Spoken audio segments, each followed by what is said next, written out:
Buenos días. Antes de nada, gracias a todos por vuestra asistencia y por el interés demostrado nuevamente en las jornadas de Surgapa. Yo soy Rocío Torres, estoy en representación del AMPA del Colegio Sagrado Corazón de Jesús de Pontevedra, que es miembro de Surgapa, y tengo el honor de presentar a Minerva Atenea Ojedo Delgado. Es psicóloga clínica, experta en prevención y delincuencia juvenil, investigadora del Grupo de Investigación de Educación y Salud GIES 10 de la Universidad de Vigo y profesora tutora del aula de la UNED de Tui. Desde hace 5 años da charlas para padres y docentes enfocados al autoconcepto, la resiliencia y la prevención de conductas problemáticas en niños y adolescentes. Y hoy centrará su charla en las preocupaciones de los adolescentes con altas capacidades en relación a sus pares y al sentimiento de pertenencia. Ella también ha profundizado en este tema por su experiencia personal como madre de un niño con altas capacidades, que le ha hecho aumentar esa preocupación. Y nada, les dejo con ella.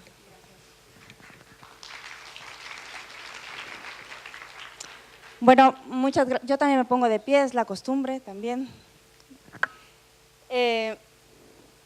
¿Por qué no encajo en ningún sitio? Esta pregunta me la hizo por primera vez mi hijo cuando tenía 4 años. Él en parvulario, con 3 añitos cuando entró, le decían que era raro. Yo al principio pensé que era culpa mía porque yo no soy muy afín a los televisores, internet y estas cosas, y para mí me parecía muy bien que el niño no viera televisión.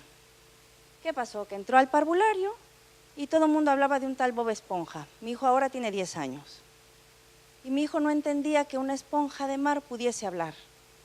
Pero además no entendía que todo el mundo dominaba el tema y él no. Primero se sintió tonto.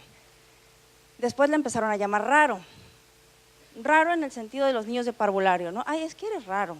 ¿Por qué eres tan raro, Vicente? Entonces un día llega conmigo y me dice, mamá, ¿por qué no encajo en ningún sitio? Yo le dije, bueno, si quieres podemos ver a Bob Esponja, para que lo conozcas, ¿no? Vi todos los capítulos con él y entonces tuvo conversación. Y fue ahí donde me di cuenta que no era porque no conociera a Bob Esponja. Porque resulta que con 5 añitos le ofrecen un chocolate Crunch de Nestlé, sus amiguitos para compartirlo, y él sale con la frase de, no puedo cogerlo, porque si me lo como, es como si estuviese de acuerdo con la explotación de los niños en África. Ya se imaginarán la cara de los niños. Mi cara de, ¿a quién se le ocurre decir eso, hijo? Para mí era normal verlo, que encendía el ordenador y se ponía documentales. Pero claro, para socializar no era lo ideal. ¿Por qué? Pues porque ningún niño con 5 años está pensando en eso. ¿Qué es lo que pasa con estos niños de altas capacidades? Que van solos. Su hándicap es que van solos. Los profesores te lo dicen. Se porta muy bien, ¿no? Entró a la primaria, lo metí a estudiar en Portugal. Va solo. Él no necesita ni que le expliquen, ni que lo acompañe. Él va solo, se porta bien, saca las mejores notas. Yo decía, qué problemón, va solo, se siente solo. Su hándicap siempre ha sido la soledad. Y entonces me puse a investigar. Yo investigo conductas problemáticas, predelictivas y no delictivas en adolescentes. La adolescencia es complicada, pero para una persona que está sola, que está acostumbrado a ir solo, porque todo el mundo da por hecho que como habla con adultos, prefiere hablar con adultos que con niños, está bien que vaya solo, pues nadie pone atención en esas cosas, porque todo el mundo hace planes y expectativas muy grandes con los niños de altas capacidades. Expectativas de, esto es lo que se espera de ti. En el cole solamente me llaman llamar si genera un problema, porque claro, tú lo llevas muy bien de los 0 a los 6 años. A los 7, 8 años empieza la preadolescencia, ¿no? Se nos está adelantando y antes empezaba a los 10 y ahora se está adelantando. ¿Y qué pasa? Pues que empieza a desafiar a los profesores. Empieza a tener conflictos con los compañeros, porque además es un blanco perfecto para el bullying. ¿no? No tienen buenas relaciones, no tienen buenas habilidades sociales. Y entonces me puse a trabajar con él sobre estas cosas, porque son altamente intolerantes a la incapacidad de los demás, sobre todo de los más pequeños. Entonces me preocupé sobre las habilidades en los adolescentes con altas capacidades, porque yo ya me veía en un problemón con la escuela. Estas serían las características, según Elkin, que es un gran pensador y un gran psicólogo que ha trabajado en la adolescencia, y él ha descrito la personalidad del adolescente así. Son idealistas, tienen tendencia a discutir, son indecisos.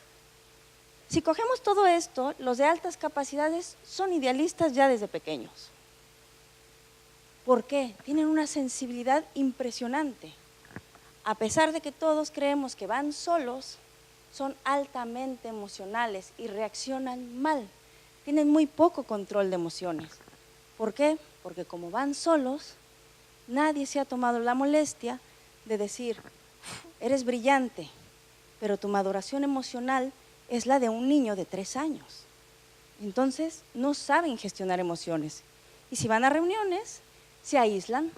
Hay un montón de niños, pueden jugar con ellos 15, 20 minutos, se aburren y se aíslan. Y generalmente se sientan con papá o con mamá.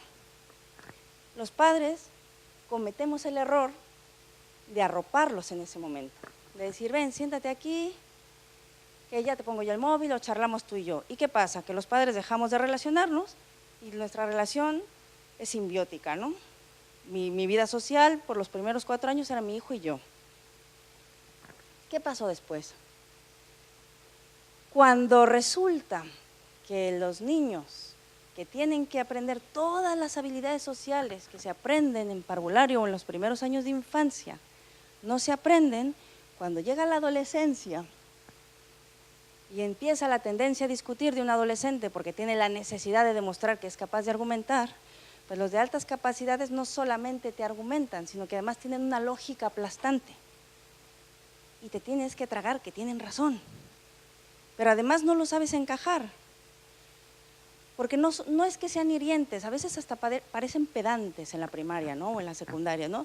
¿Quién sabe esto? Yo, ¿no? Y hasta el profe piensa, este es el pesado de turno, ¿no? Pero no es así, es simplemente que por esta sensibilidad tienen una interpretación del mundo distinta. Nosotros interpretamos la realidad según nuestras experiencias.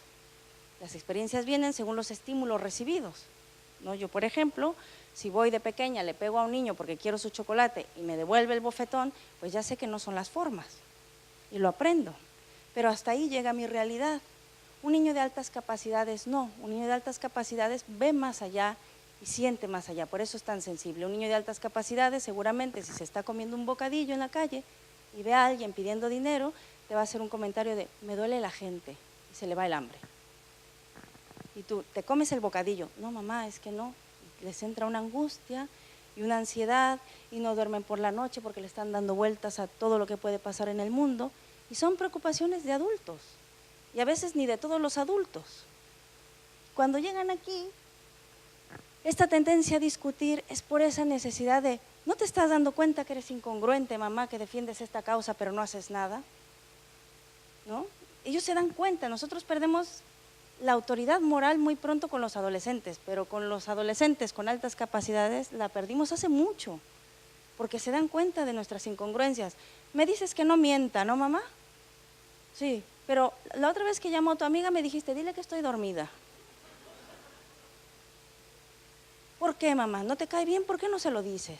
Para ellos es muy fácil, porque lo ven todo súper claro, porque como no tienen habilidades sociales, no aprenden lo que es políticamente correcto. Sin embargo, para ellos es muy importante la imagen que dé y lo que se espera de ellos, porque desde pequeñitos crecieron con el rollo de, tienes altas capacidades, pues tienes que ser el mejor en la escuela. Él nunca se berrinche, él se porta fenomenal, se espera, y viven con una presión constante. Tienen unos niveles de ansiedad muy, muy altos.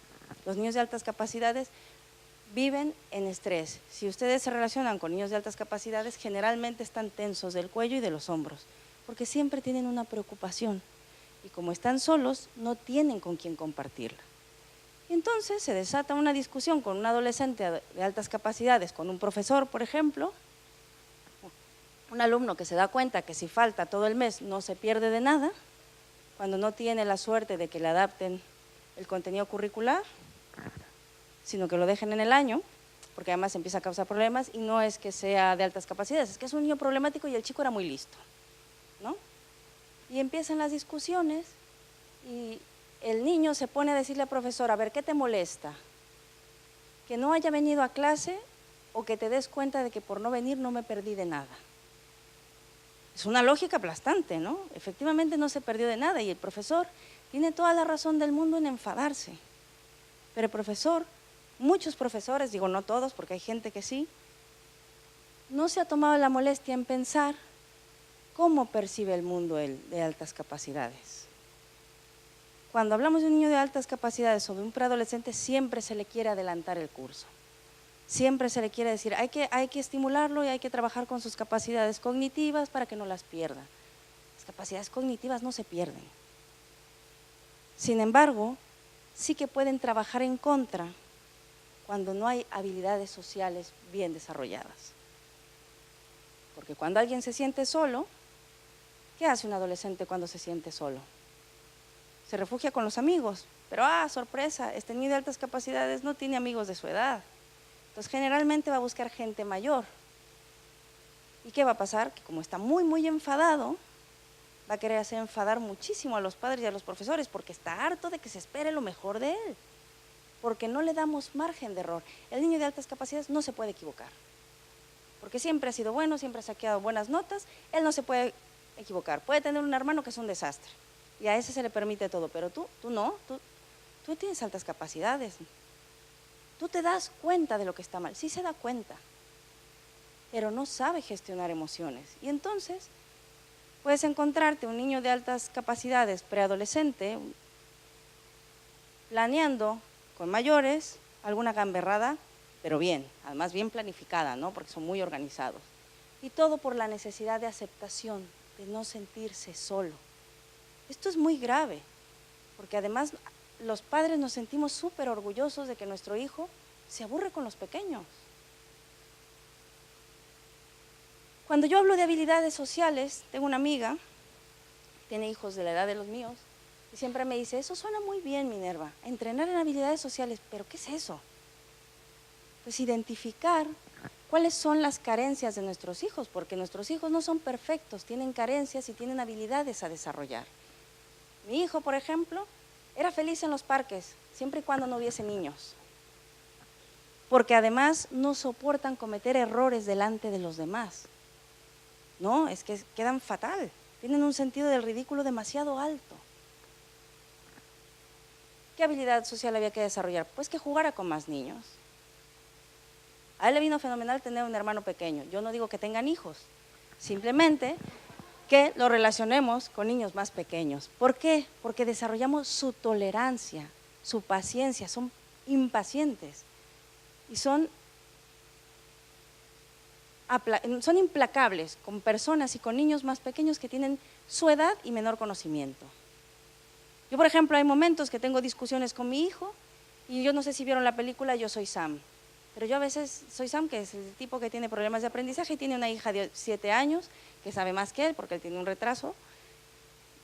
¿Y qué pasa? Que yo a veces cuando hablo con mi hijo yo me siento Sam, porque me da unos argumentos que digo, ¿y ahora cómo cambio la cara y cómo hago como que no pasó nada y le doy la razón? Y si yo, madre, que lo conozco y que sé lo que pasa y que a veces sé lo que siente, me pongo en el lugar de los profesores y digo, madre mía, si a mí mi hijo, un alumno me contesta así delante de todos, yo lo expulso, digo, vete del aula. ¿Por qué? Porque no conocemos el contexto, pero es que además son muy bordes en sus respuestas conforme van creciendo. Crecen muy bien, como niños perfectos, y 8 o 9 años dan el giro. Te contestan mal, te cuestionan todo lo que haces y lo que dices, tu conducta te la cuestionan. Es decir, si tú dices es malo fumar y luego te encuentran al profesor con el cigarrito afuera, lo van a machacar durante todo el año, porque es incongruente, o le dicen, entonces no digas lo que no haces. son así y no es pedantería, es su forma de relacionarse, no es la ideal, pero es su forma de relacionarse. Por eso es importante que los profesores, cuando tenemos a un niño de altas capacidades en el aula, no lo aislemos. El aislamiento es mortal para cualquier ser humano. Si a ti te aíslan, automáticamente eres como el apestado.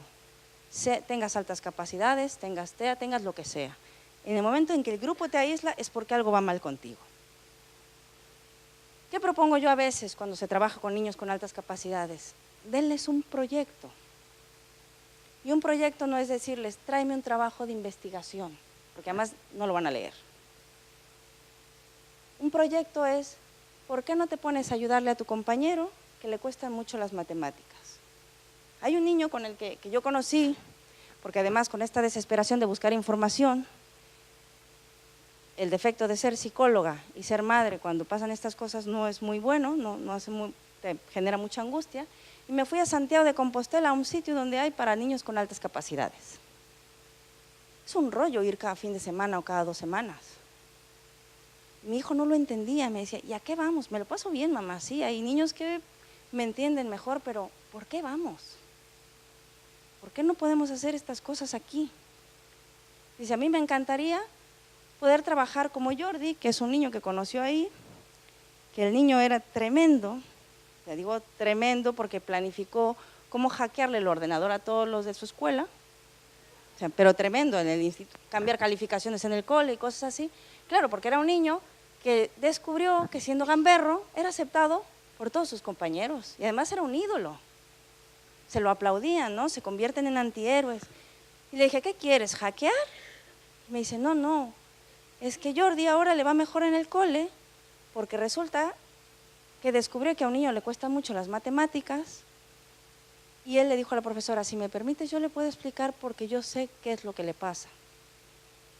Y no solamente le trabaja la paciencia al tal Jordi, cuando estos niños tienen un objetivo, un sentido de vida, trabajan muy bien y son muy sociables, porque se dan cuenta que su aceptación no depende de las gamberradas, se les va la etiqueta de altas capacidades, como mencionaban hace rato, las etiquetas sirven para saber por dónde hay que empezar, pero no para llevarlas puestas todo el tiempo. Lo peor que le puede pasar a cualquier niño es crecer con cualquier etiqueta. La de altas capacidades es una carga muy fuerte, porque además a los padres nos encanta presumir que nuestro hijo tiene altas capacidades. Pero ¿qué creen? Si no se trabaja, las probabilidades de éxito en la vida son mínimas, por su falta de relaciones personales. El éxito en la vida, dicen por ahí que es 10% talento, 90% relaciones interpersonales. ¿Y cuál es la falla de las altas capacidades? Las relaciones interpersonales. Entonces, ¿qué probabilidades de éxito realmente tiene un niño con altas capacidades mal trabajado? Nada, 10%. Tiene menos probabilidades que el más gamberro de su clase, porque además el gamberro de su clase, o que además es gamberro a saber por qué historia, ¿no? Porque a todo el mundo le ponemos las etiquetas, tiene amigos y sabe empatizar, es empático. Hay algo que les molesta, que les cuesta mucho cuando tienen amigos adolescentes, que es la hipocresía aparente, que es de lo que estábamos hablando. Los de altas capacidades no soportan coger un estandarte de algún ideal y no hacer lo que haga falta para llevarlo a cabo. Mi hijo dejó de comer todos los productos Nestlé, le entró una obsesión por ese rollo de la explotación y los dejó todos y nos hizo dejar que lo compráramos todos. ¿Qué pasa? Que luego sus amigos también empiezan con el rollo ecológico, estás en la preadolescencia, empiezan con estos ideales, pero se da cuenta que sus amigos hablan mucho, pero a la hora de llevar a cabo las cosas es incómodo. Empezaron con la campaña de no contaminar, que el exceso de producción de ropa, cada cambio de temporada contamina un montón. Ay, la campaña y tal, muy emocionado, él con otros amigos de Santiago y tal. Llegan las rebajas de enero y a todo el mundo se le olvidó la campaña. A mi hijo no, y entró en una depresión. Le dio un bajón de 2 o 3 meses, porque no lo entiende, porque no entiende, él tiene otra visión del mundo completamente distinta. O sea, él no entiende por qué funcionan así las cosas, solamente empatiza con la emoción de los demás. Es como una forma de no sentirse solo.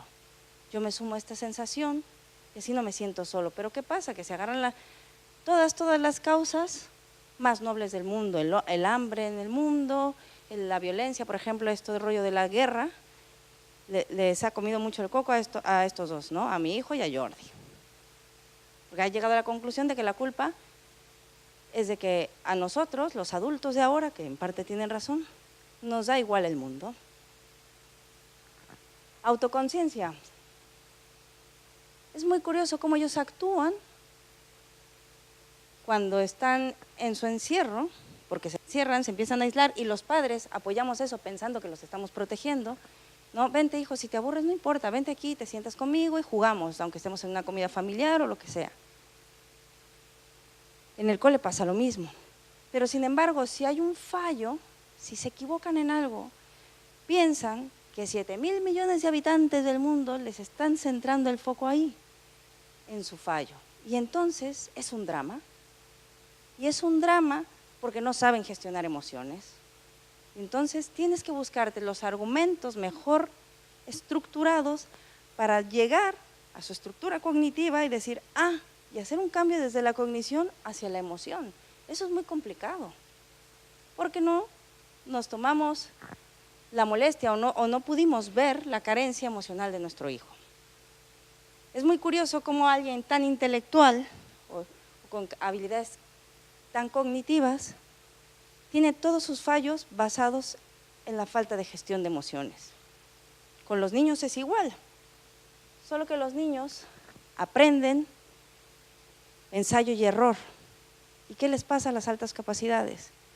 Les gusta probar en aislamiento, probar cosas nuevas, explorar, siempre y cuando no haya testigos. Porque si hay testigos de algo que esté yo haciendo y me equivoco, entonces es el peor fracaso de la historia. Estos son algunos rasgos sociales y emocionales que se le atribuyen a las altas capacidades. Interés por temas filosóficos. No es que les dé por abrir un libro de Platón o de Sócrates o estas cosas. Es que todo el tiempo se están preguntando, ¿quién soy? ¿Por qué no encajo? ¿Por qué mi cuerpo es de 6 años, mi forma de pensar es de alguien mucho mayor?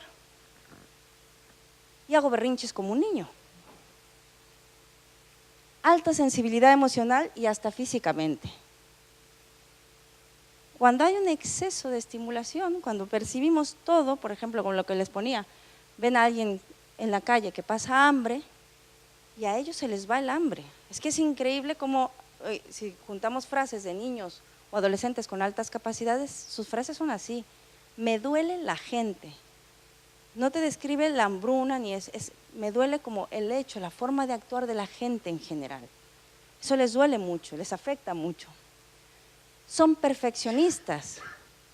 Por lo tanto, cuando ven situaciones así, de hambruna, de injusticias, no soportan las injusticias, no lo toleran, porque para ellos en un mundo perfecto, todos deberíamos de vivir en armonía, todos deberíamos estar relacionándonos bien sin meternos nadie con nadie, ¿no? Tienen un sentido del humor que pocos niños y pocas personas entienden. ¿Por qué se imaginan que es esto? Pues es muy sencillo, porque han aprendido a relacionarse en una vida de adultos, donde el sarcasmo es lo que prima, y el sarcasmo no se juega, o sea, no se ve entre los niños.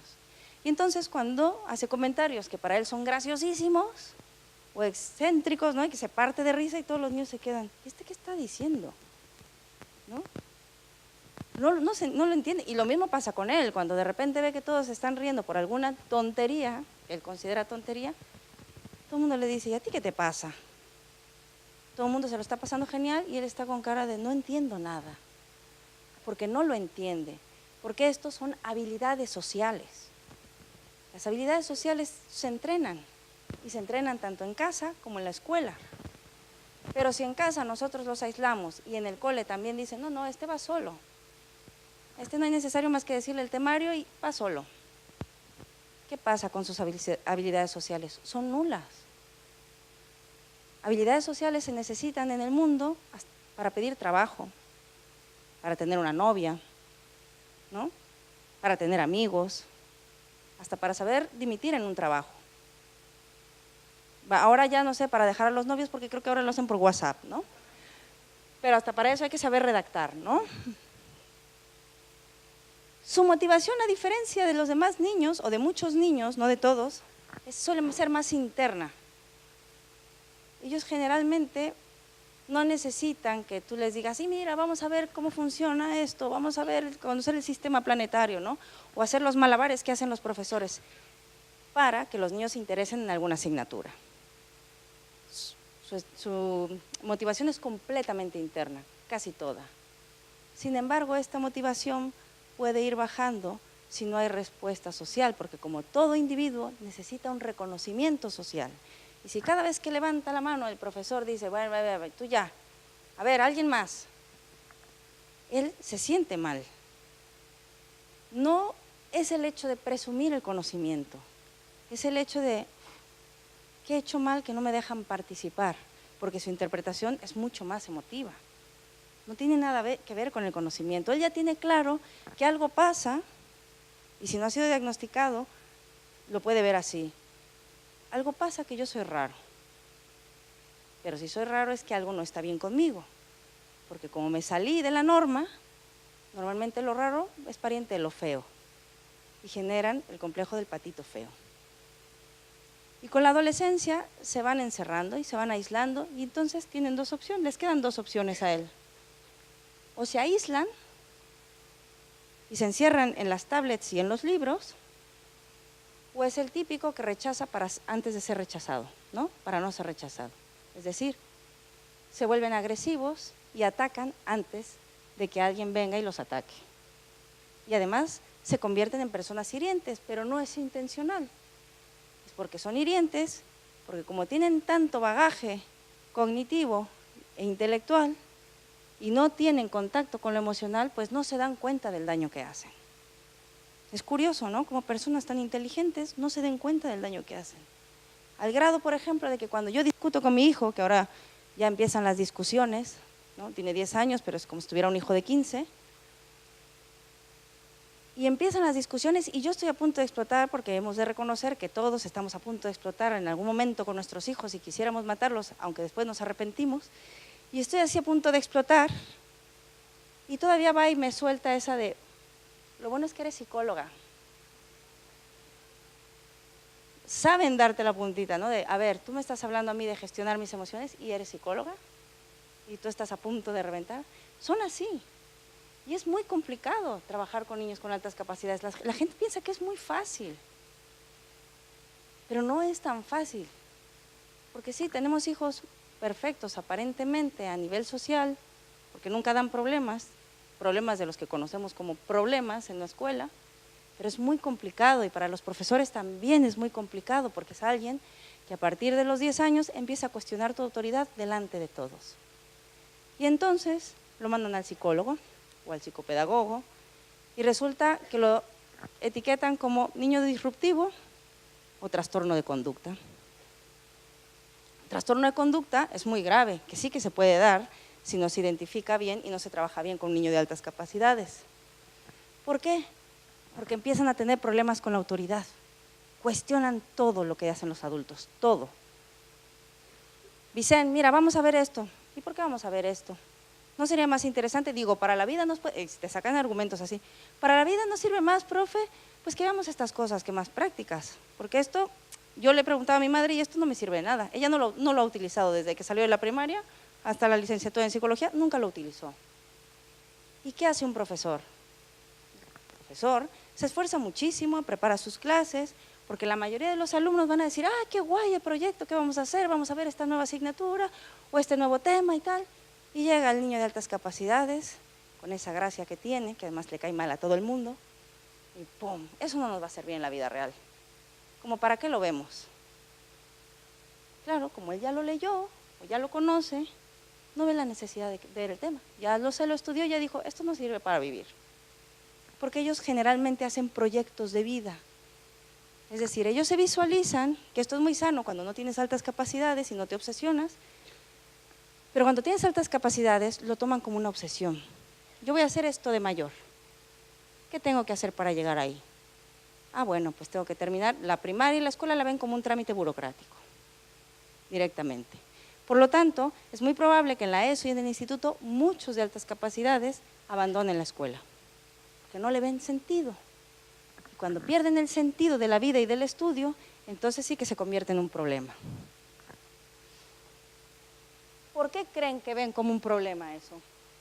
Detestan, a diferencia de otras personas, las rutinas y las tareas repetitivas. Son aburridas. Cuando yo le conté a mi hijo que mi carrera duró 5 años y luego 2 de especialidad y ahora el doctorado, me dice, ¡wow! ¡Qué rollo!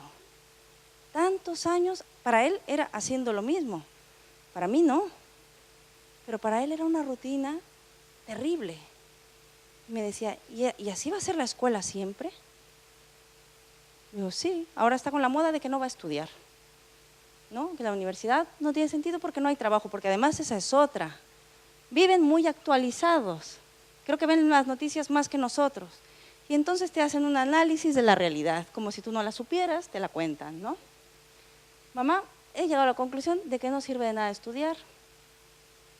¿Por qué? Pues porque no va a haber trabajo. Y le digo, bueno, ¿y tus ganas de aprender? Ah, bueno, pero eso no es estudiar. Ir al cole es ir a hacer las cosas que te dice un profe, que además muchas veces no está contento con lo que hace. Le digo, oye, ¿por qué dices eso? Porque yo a veces te veo como te quejas de tus alumnos y digo, lo está pasando fatal mi mamá. Claro, porque ellos necesitan motivación externa también. Aunque la motivación interna es importante, necesitan la externa. Y luego ven a los padres y a los profesores quejarse, que además somos muy buenos en ese arte, ¿no? De quejarnos y quejarnos, y ellos lo toman como tanto esfuerzo y tanto trabajo, porque para mí es fácil, así piensan ellos, ¿no? Para mi madre le ha de haber costado un montón como para salir y trabajar en lo que no le gusta. Es terrible, porque para ellos todo es trágico. ¿Y qué creen? Esto no los quiero asustar, pero pasa. El índice de suicidios en niños con altas capacidades, en adolescentes, es muy alto. ¿Cuál es el hándicap? Que siempre están solos.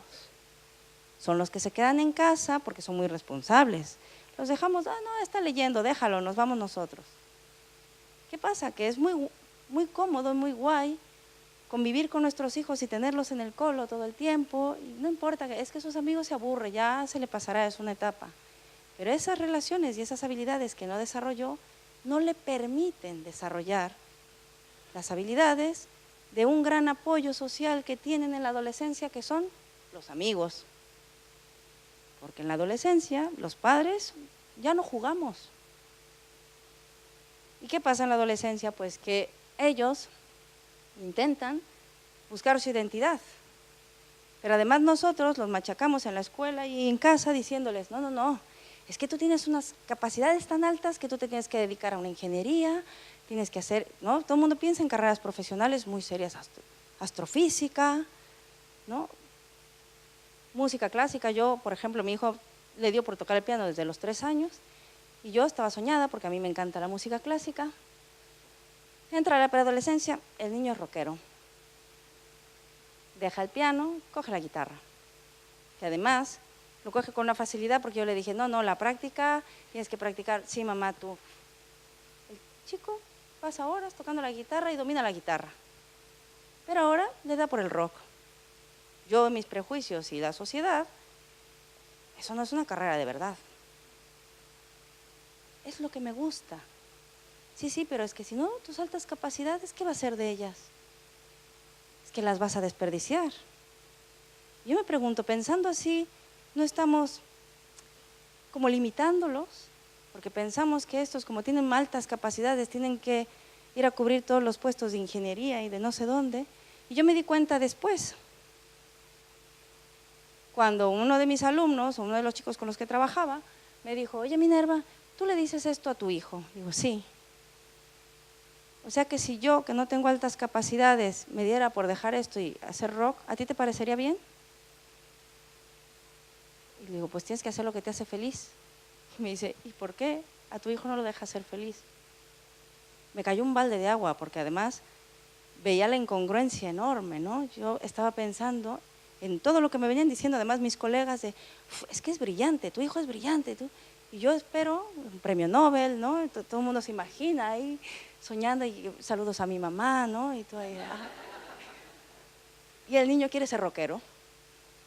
Y entonces, ¿qué pasa? Que mi madre cuando se entera, mi madre se dedica a la educación también, se entera que el niño quiere dejar los estudios para dedicarse a la música, pega el grito en el cielo. Así como hay familias que es como dicen, es el primero que estudia en la familia, pues mi madre le dio un ataque y dijo, este es el primero que no va a estudiar. Y además es el más brillante que ha habido en la familia. Y estas cosas lo hacen sentir mucho más solo, mucho más incomprendido. Y en la adolescencia, que ya es complicada porque los adolescentes ya se sienten incomprendidos y buscan su identidad y se rebelan, porque se rebelan no por molestar, como le digo yo a muchos padres, no es personal.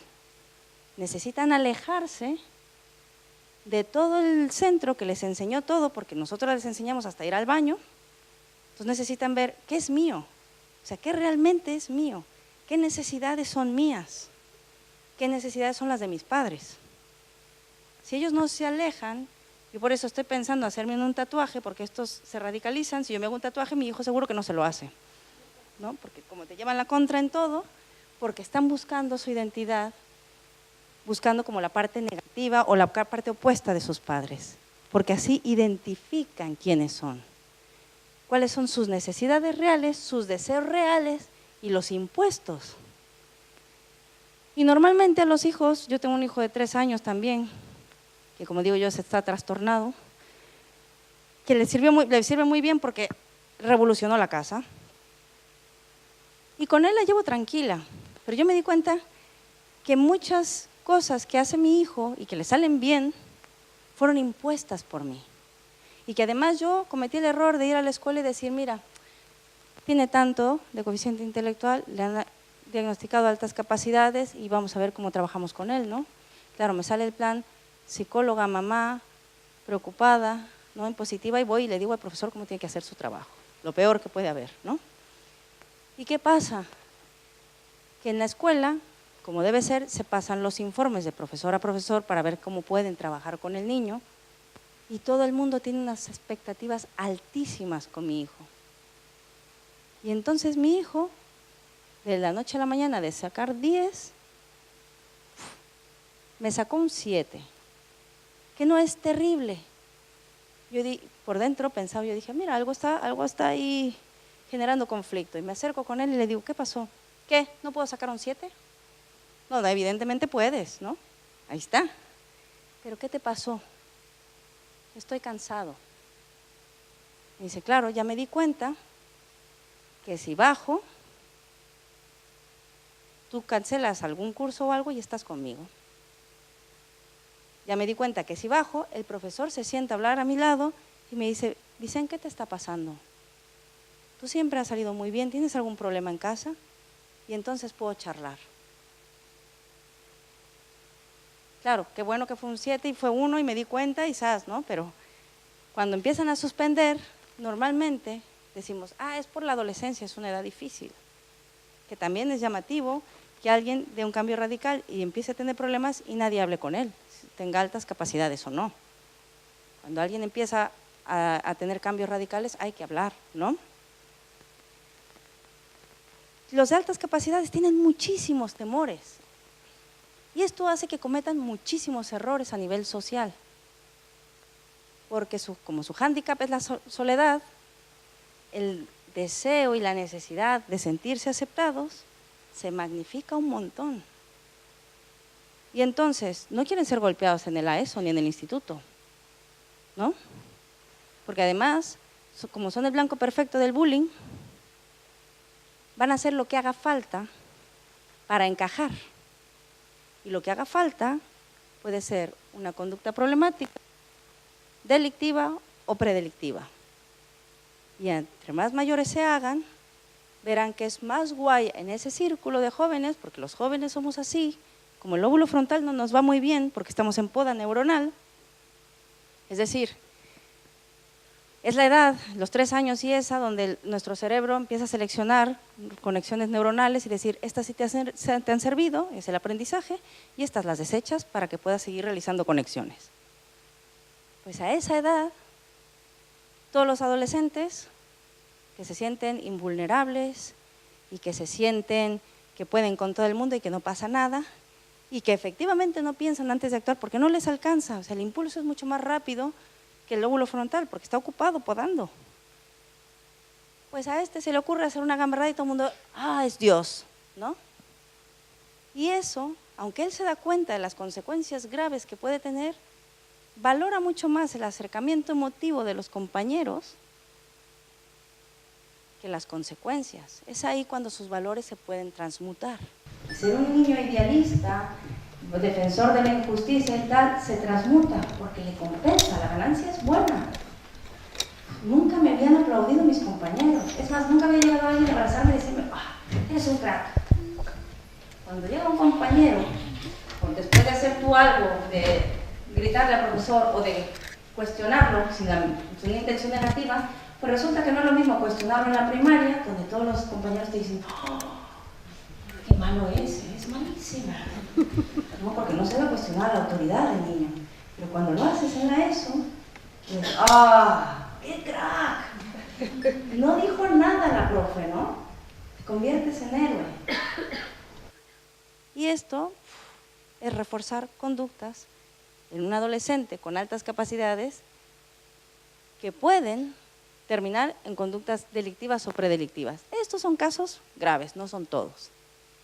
Y luego está el caso el que se aísla, ¿no? El que se aísla y se pone ahí con la tablet o con el internet o con los libros, y los padres pensamos y los profesores que mientras esté ahí no hace daño que tenga información. Y no hace daño y no hace daño. ¿Y qué pasa? ¿Qué necesita cada uno para tener sentido en la vida? Relaciones interpersonales. Hasta Stephen Hawking, ¿no? Tenía relaciones interpersonales, el tipo era un genio.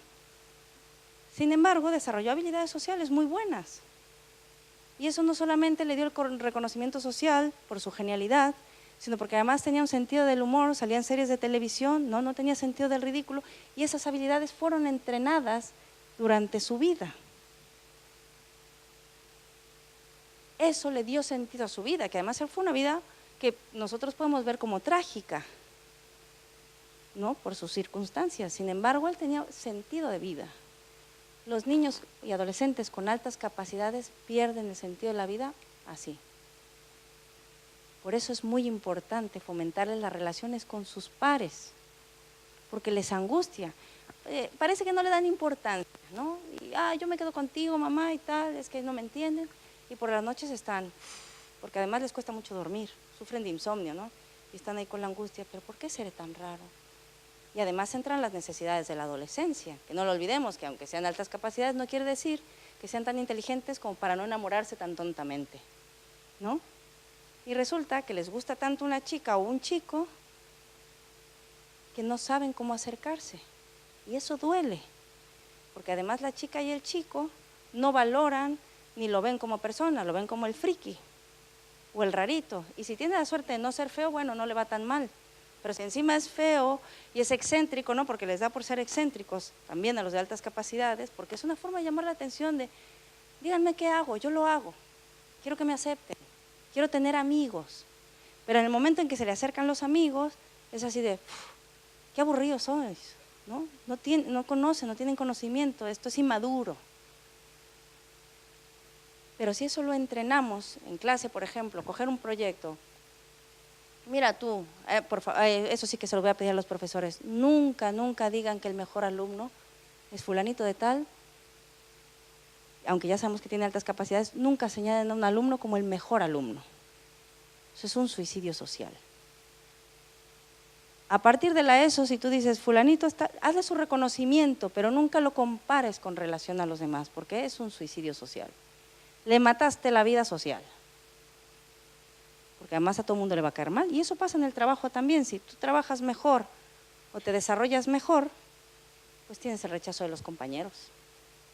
Y es lo que menos se necesita. estas cosas se trabajan y se entrenan. Y por ejemplo, le voy dando empujocitos, ¿no? Lo metí a Kung Fu a los 5 años. Ahorita tiene 4 amigos con los que puede andar en bicicleta, jugar fútbol, hacer lo que hacen los niños de 10 años. Y digo, bueno, no es el más popular del mundo, pero ya lo hace, o sea, ya no es que le dé sentido, es que dice, lo paso bien, ya no se pone a cuestionar ni los comentarios de los amigos, ni qué sentido tiene patear la pelotita, porque eso es lo que decía antes. Pero qué tiene sentido tiene que vayan pateando la pelotita hasta el otro lado. Y luego van y se tiran, pues ya están grandes, mamá. Claro, porque no, pero yo le decía, no cuestiones. Y eso se puede enseñar en el cole. Tú no pienses en lo que implica, qué es la actividad, sino piensa cómo te sientes. Casi nadie le pregunta a sus hijos cómo se sienten con un examen, ¿no? Generalmente, si llegan con un suspendido es, no estudiaste, lo sabía, te castigo la Nintendo. No, y no hables. Pero yo conozco pocos padres que le preguntan a su hijo después de una nota baja o muy alta, ¿cómo te sientes? ¿Cómo te hace sentir eso? Cuando tú a alguien que le preguntas si tiene suspendida una nota, le preguntas, en lugar, ya después lo riñes o hablas con él, ¿no? Pero, ¿y eso cómo te hace sentir? ¿Cómo te sientes? Pero no en cuestión de, ¿cómo te sientes? ¿Te sientes mal, No. ¿Cómo te sientes? No, pues mal, porque todos mis amigos, a nadie le gusta salir suspendido, a nadie le gusta que le vaya mal en un examen. A todos nos preocupa que la evaluación que sea nuestra sea positiva. Si le preguntas a alguien de altas capacidades, con una nota, un profesor, ¿qué? Otra vez un 10, ¿no? ¿Qué tal? No, bien, lo de siempre, ¿cómo te sientes? Y te va a decir, aburrido. Cuando te dice aburrido, no es que tengas que cambiar tu forma de enseñanza, es que entonces a lo mejor toca profundizar con otra pregunta. ¿Aburrido del examen, de la escuela o de la vida? Y si le tocas la vida se va a poner a filosofar. Pero eso genera una relación importante profesor-alumno. Es así como, le importo. O sea, sí voy solo, pero le importo, porque generalmente nos centramos en los que dan problemas, ¿no? O en los que nos generan más trabajo, ¿no? El niño que no se calla en clase, el que a lo mejor está diagnosticado con TDAH, ¿no? Y aún así a veces también falla, ¿no? Pero el niño de altas capacidades, como no genera conflicto, hasta que llega la ESO o el instituto, pues no le dedicamos tiempo. Y eso aumenta la motivación y entonces es como darle gasolina a su sentido de vida. Puede que el contenido sea aburrido, pero he tenido una relación nueva. Y entonces cuando las cosas pueden superar rupturas amorosas, problemas con amigos, que son cosas que normalmente los de altas capacidades no superan, o tienen enemigos acérrimos o personas idealizadas.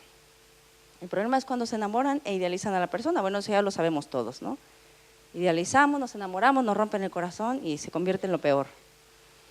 El problema es que ellos no superan esos duelos, porque no les dimos las habilidades sociales para hacerlo.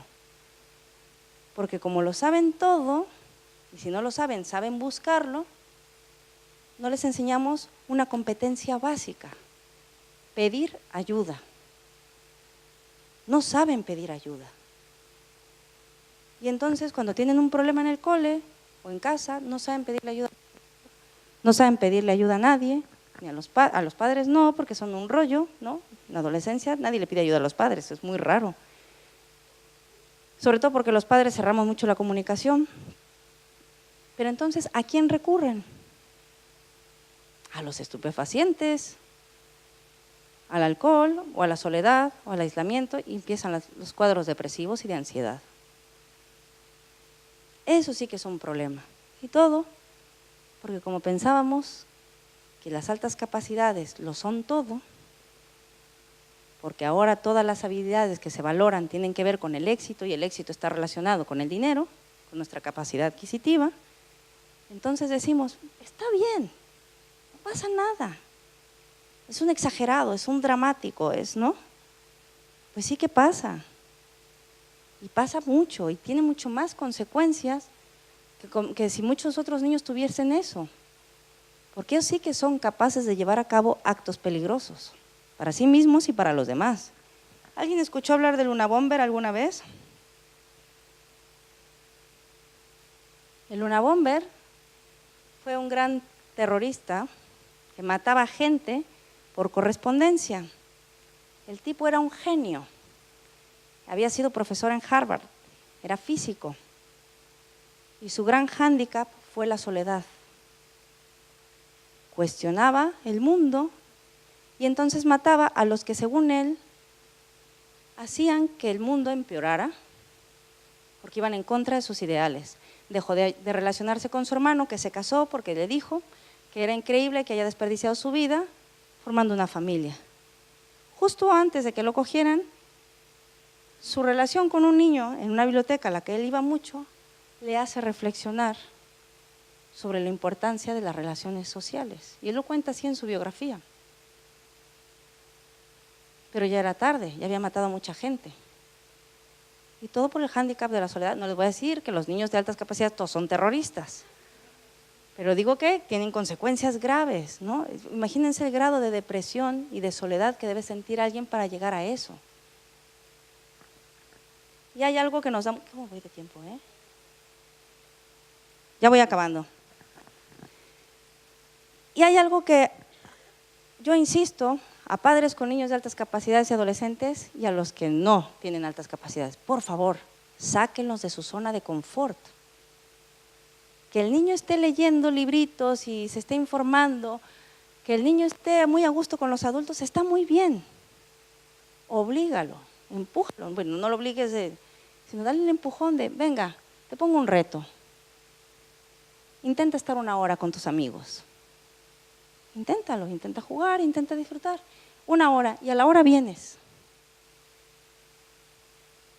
Si es un reto lo va a hacer, le va a costar pero lo va a hacer. Y es importante que lo hagan, porque si nuestro trabajo en parte es eso, es darles el empujoncito para que sus miedos no los frenen, porque son miedosísimos, porque además como conocen tanto, conocen todos los peligros que hay, ¿no? Las probabilidades que hay de que te atropellen, las probabilidades de que hay que te mueras asfixiado si comes no sé qué, ¿no? Es terrible la información que manejas. Yo a veces veo las noticias y no puedo dormir, digo, madre mía, mi hijo debe estar que… porque es así. Y ellos se estructuran distinto. Y por favor, las altas capacidades no definen a vuestros hijos. No son solo eso. No son solamente una gran capacidad para las matemáticas, para la música, para leer. No, los niños de altas capacidades son personas. No, son recursos humanos, pero no explotables como queremos hacerlos. Y tienen que plantearse lo que ellos se preguntan después en la adolescencia, que es, a ver, ¿quién soy yo? ¿Quién debo ser? ¿Ser lo que yo siento que soy? En este caso, por ejemplo, mi hijo el rockero, o ser lo que los otros esperan de mí. Y esta es la ambigüedad en la que crecen en la adolescencia. Y esta es la ambigüedad que no debemos permitir que llegue, porque esto sí que depende de nosotros, de profesores y de padres. Depende que tengamos expectativas, mas no impongamos necesidades, ni prioridades, ¿no?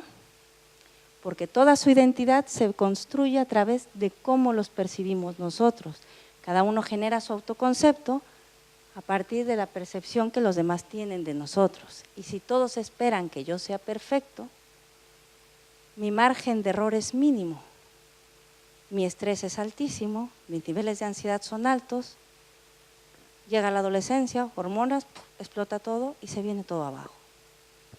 Pues muchas gracias.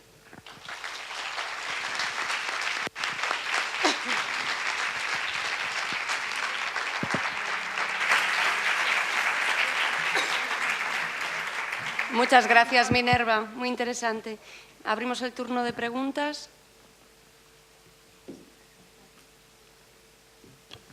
No creo que haya mucho. Ya. Ahí.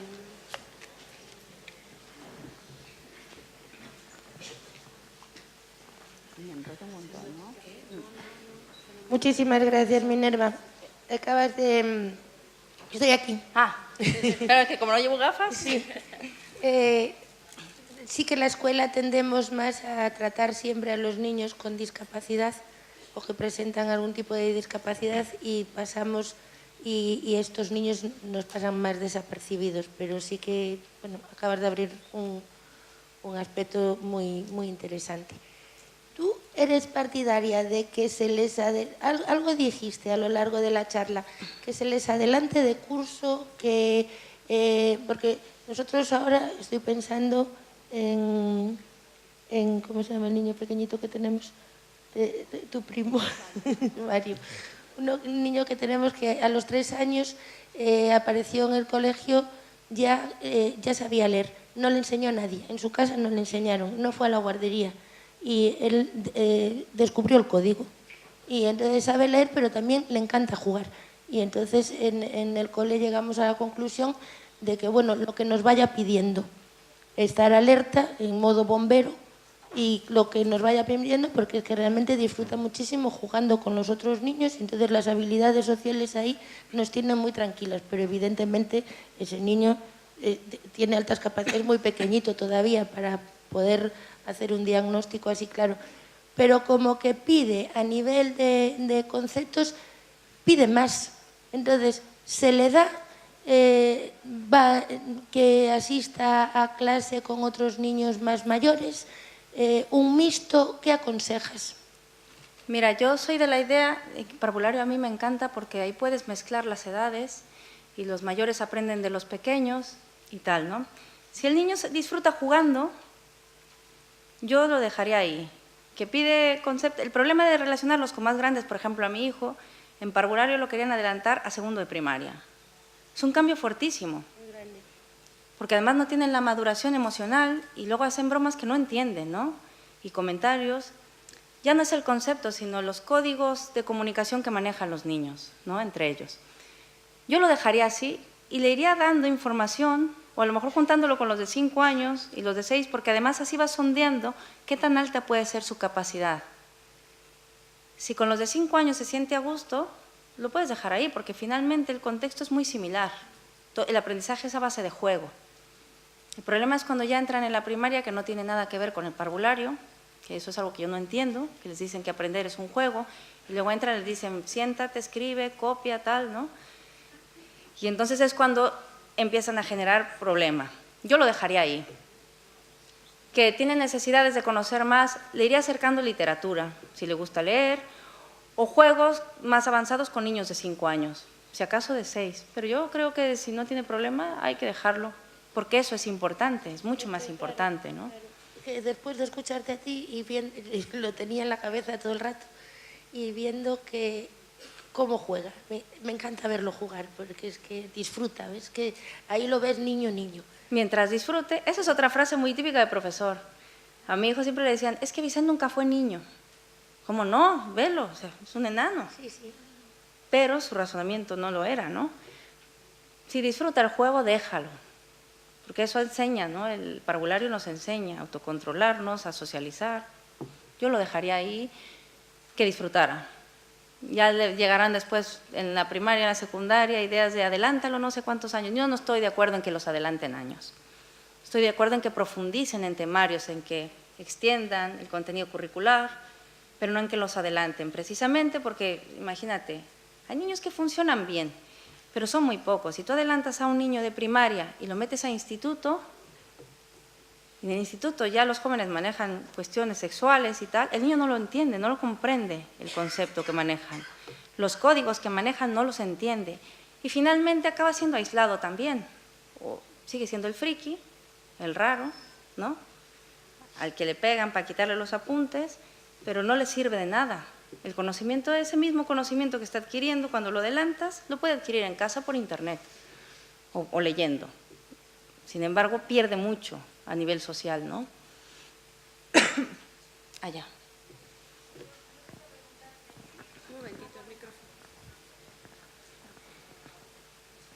Hola, ¿qué tal?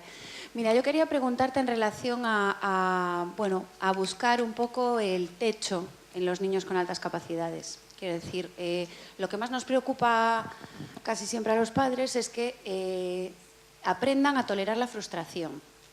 Pero es muy difícil tolerar la frustración cuando tú no suspendes nunca y no te cuesta estudiar y cuando toda la clase está preocupada enviando mensajitos por WhatsApp de qué había de deberes y qué tenemos que estudiar, y las madres hablan de los exámenes y mañana hay examen de matemáticas y tú le preguntas y dices, sí, ya, ¿y?